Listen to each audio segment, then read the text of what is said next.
Hey everybody, welcome to Scotchman Industries. We're back in our saw department to talk about our Tech Talk Tuesday tip. Today we're going to work on setting the lubricator bowl for your saw. This is a freshly built saw here at Scotchman Industries. It's a semi-automatic, so it does have a power clamp and a power downfeed cylinder. But on your filter regulator, there's a lubricator bowl on it here, and there's a little valve on top of the bowl. And you can set that valve for how much oil goes into your airline system. We want to set that so where it releases one drop of oil every 5 to 7 cycles. So you can adjust that with a little flathead screwdriver right on top here on the valve. So we're just going to go ahead and cycle the saw and set this lubricator bowl. I'm just going to start slowly opening this up as I'm cycling the saw, and it will create a little bubble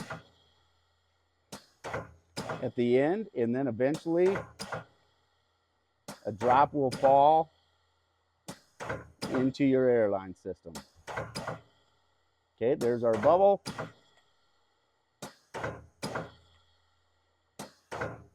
There's our first drop. Now we want at least 5 cycles in between the next drop.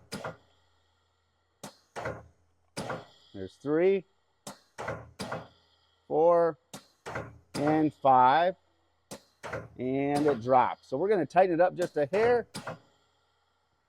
And that's our setting of our lubricator bowl. Please let us know if you have any questions. Always feel free to give us a call here at Scotchman at 605-859-2542, or check us out on our website at scotchman.com.